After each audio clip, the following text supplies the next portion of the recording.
foi assim? Ou quando você começou lá atrás? Porque primeiro, a Preta era filha de artista. Sim. E aí, depois que veio uma transformação na sua vida e a sua primeira profissão. Conta essa trajetória.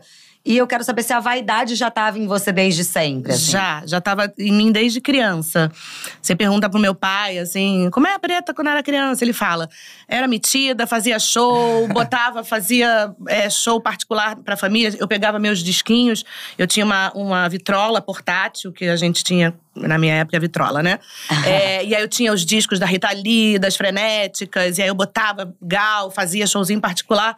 E adorava essa coisa com roupa, com figurino, porque eu herdava muita coisa da minha madrinha, Gal. Ela deixava eu entrar no armário dela. E aí, sabe aquela cena do ET, quando ele tá no armário, que ele sai assim, cheio de lantejola? Era eu, quando criança, assim. Eu entrava no armário da Gal e ela deixava eu pegar boá, resto de figurino, resto de lantejola. E a minha avó, Vangri, mãe da minha mãe, fazia uns maiôs. Eu queria ser chacrete, né? Imagina. Eu com 5 anos, aí mais velha já, mais nova que a Sol, minha neta, eu queria ser chacrete. Então minha avó pegava esses panos que a minha madrinha me dava e fazia com retalho maior de oncinha. Com 5 anos eu já tinha. As chacretes todas usavam, né? Muito, maior do de programa, oncinha. E tinha muito brilho também, muito né? Brilho. Era bem extravagante, na verdade. Eram tipo as paquitas do programa do Chacrinha, né? Eram umas paquitas sensuais. Hoje elas não existiriam, não poderiam. Porque eram muito, era uma coisa hipersensualizada. Elas usavam aqueles decotes cavados, biquíni, maiô, assim, bem claro asa que delta. você criança não tinha essa maldade nenhuma. Você só achava lindo, brilhoso eu achava maravilhoso, porque eu queria dançar. Eu queria estar ali me exibindo, dançando. Fazia as coreografias, sabia todas as coreografias das chacretes. E quando meu pai ia no Chacrinha, eu pedia pra ele me levar. Ou qualquer outro parente meu, todo mundo sabia. Vou no Chacrinha, leva a Preta. E aí eu ia, ficava no camarim com o Chacrinha. Eu me lembro dele me dando uva pra comer no camarim. Aí tinha aquela fila, porque o Chacrinha era por ordem de chegada. Você chegava e entrava numa fila pra se apresentar. E aí ele ia chamando.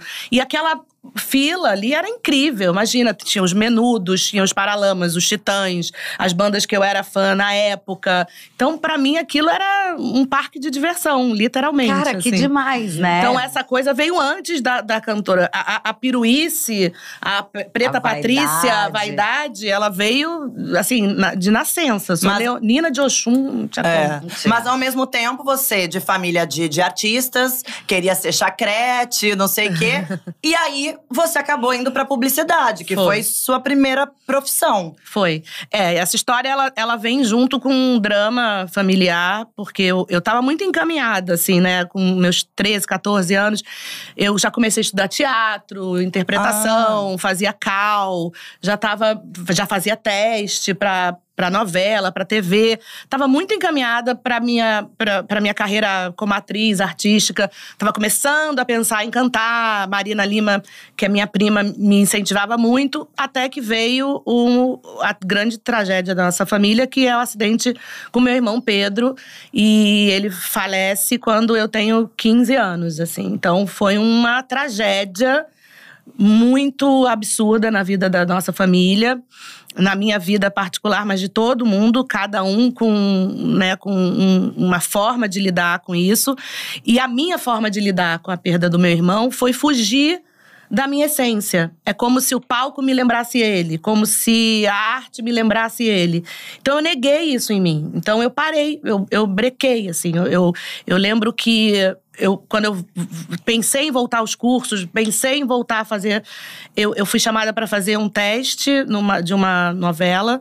E quando chegou a Maria Carmen Barbosa, me mandou aquelas textos para eu decorar. Eu tive uma crise, eu falei, não quero isso pra minha vida. E fui fazer outra coisa. E fugi. Foi uma fuga. Uma fuga. E o Pedro era baterista, O Pedro era baterista. Ele era um baterista brilhante. Com 19 anos de idade, ele já era um fenômeno. Porque ele tocava com meu pai, com o Lulu Santos. Mas porque ele tinha uma banda que nos anos 80 fazia muito sucesso. Chamava Ego Trip.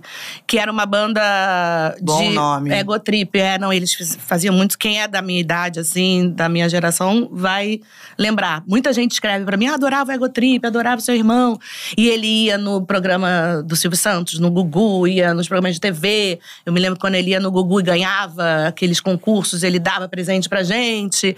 Então, o Pedro, ele era essa coisa. Ele, além dele ser um homem enorme, de 2 metros de altura, um carisma, assim, que eu não consigo explicar pra vocês, assim, o que era o Pedro. Ele era aquele cara que chegava em qualquer lugar e dominava, com a luz que ele tinha mesmo, com carisma. O cara era gente boa, era legal, era simpático, era lindo, dançava, tocava. Então, ele representava tudo isso, assim. E aí, a dor, quando vem com a perda dele, né? Quando ele foi arrancado de nós, foi um acidente de carro, Foi um né? acidente de carro aqui no Rio de Janeiro, na Lagoa. Quantos anos? Ele tinha 19 anos. E no auge, assim, né? Foi uma coisa muito dolorosa pra todo mundo. E aí, foi a minha forma, assim. Obviamente que se isso acontecesse comigo hoje, ou com alguém próximo a mim hoje, hoje a gente fala sobre saúde mental, a gente fala sobre terapia de uma forma menos tabu, né? Na época, natural, mais né? naturalizada.